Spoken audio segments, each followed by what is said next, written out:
6:45 in your Sunrise Smart Start this Wednesday morning. We're on top of a breaking scene here in Rochester on the west side.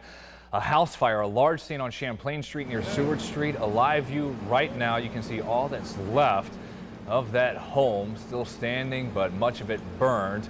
It took about an hour to get everything under control here. No reports of any injuries. 14 people displaced, many adults and children living there. Multiple apartments, what we're understanding. You see the fire burn through the roof there.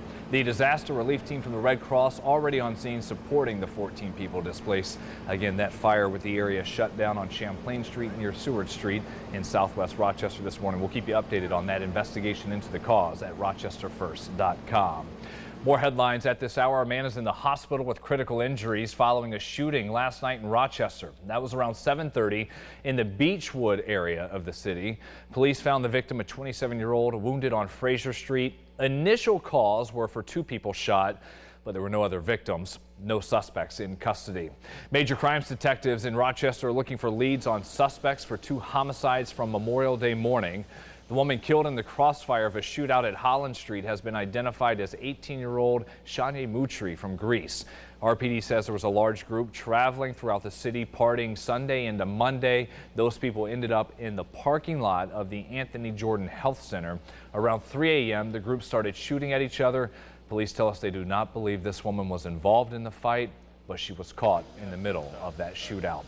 The man shot and killed just before that on East Avenue at the Flower City Station Bar has been identified as 41-year-old Kamani Hines. That was around 2 a.m. Monday. A second victim shot, a security guard working at the bar, was dropped off at the hospital soon after. He has since been released. The 2 men killed in the deadly plane crash Sunday in Orleans County, 70-year-old Earl Luce from Brockport, the pilot, and the passenger, 72-year-old Morris Wortman from Rochester. Wortman was a gynecologist, a controversial doctor who faced accusations later in his career of using his own semen to inseminate women instead of using pre-planned insemination or an anonymous donation. Authorities say the wings of their homemade plane broke off Sunday, causing that to crash into an orchard. The fuselage kept going more than 1,000 yards, ending up in a field.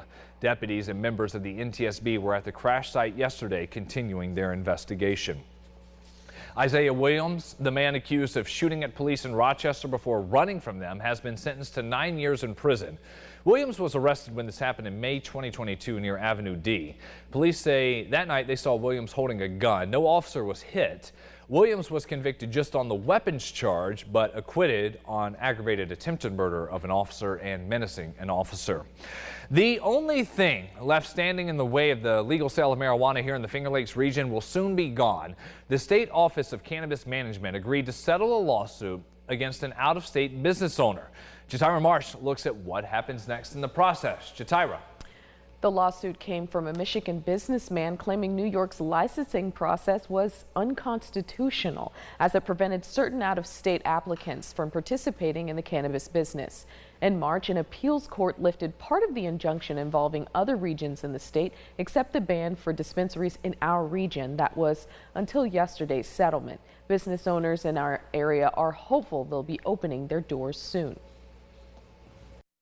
I was just in Rochester about a week ago, and people are extremely eager to have the opportunity to participate in CARD, and I'm looking forward to it. So I'm really positive. I think this is a positive move, right direction. We'll be able to expand CARD across the entire state. So thank you all for the work to get this done. The state says the approved licenses in our region will be announced sometime in the future, and we'll share updates as soon as we get them. Brennan, back to you. All right, Jatira, thanks. Happening today in the capital region, Nauman Hussein, the operator of the limo company involved in the deadly Schoharie limo crash in 2018, will be sentenced. Hussein was convicted of 20 counts of second-degree manslaughter and faces 5 to 15 years in prison.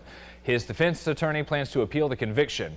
During the trial, the defense argued Mavis Discount Tire in Saratoga needs to be held responsible. A former manager and 2 former workers there testified under oath they did not complete all the needed repairs on the vehicle's brakes, but still allowed the limo to pass inspection. The Saratoga County DA's office is looking into the shop's possible role in the crash. Also today, Nazareth College will mark the official transition to university status, unveiling a new visual identity. That transition will actually take place tonight at midnight. Sunrise traffic here 10 minutes to go until 7 o'clock this morning. We've been watching that accident, still showing up on the map, hasn't cleared. 104 westbound between Portland Avenue and Carter Street. The only other thing showing up now, just that area around that house fire we just showed you at Champlain Street between Seward Street nearby. That is shut down just right around that neighborhood.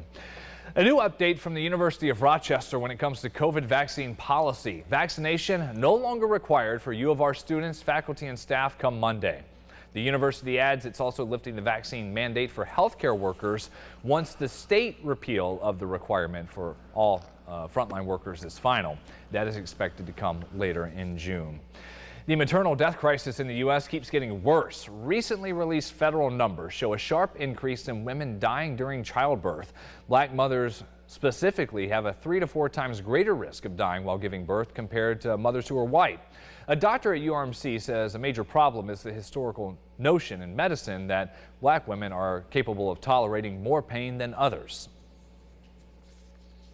I think throughout medicine and looking at medical education and even nursing education and those of us who are advanced practitioners, I feel like that we've been trained with these paradigms where there's a lack of understanding of the racist history that exists within medicine. We have a link with the latest report on these findings, looking at these rates at our website, rochesterfirst.com. A few weeks left, school is almost done, leaving some families wondering what exactly they're going to do for summer child care. The Monroe County Child Care Assistance Program is hoping to ease some of the stress parents are going to face in the process.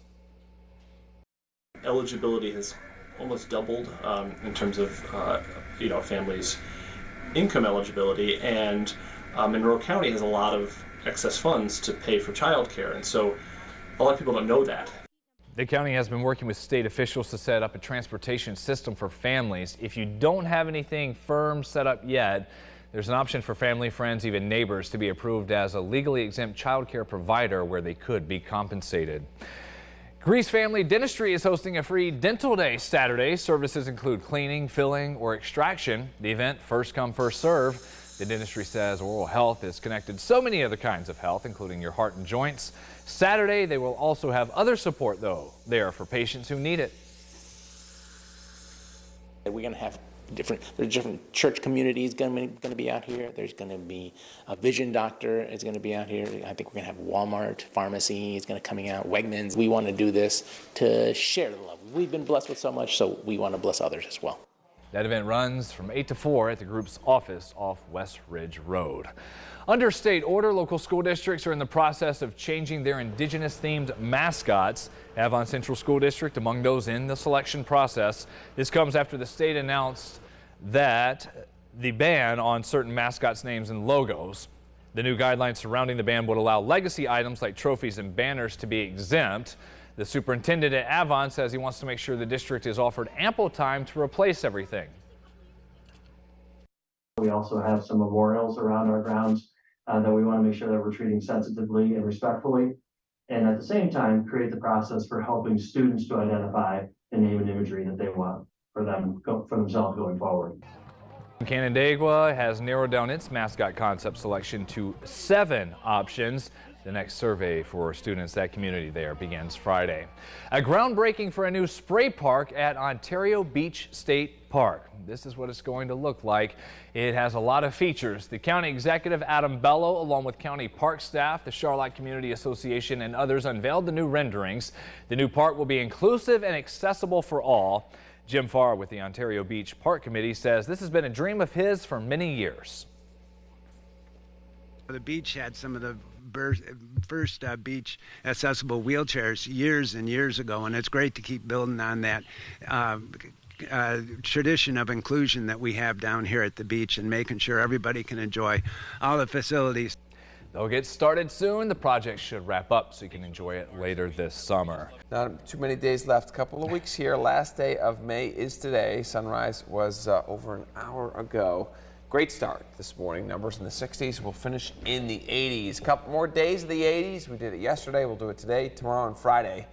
But then we come down. Both Saturday and Sunday looking good. Likely dry outside of an isolated shower or two. A lot happening this weekend. Tomorrow and Friday, that's when we'll start to highlight the events and give those forecasts. Sounds good. Thank you, James. Thanks for watching us here at Sunrise CBS Mornings. Next, we have another live update at 7:25. Follow News 8 wherever you are on RochesterFirst.com, Facebook, Twitter, and on our app for news and weather.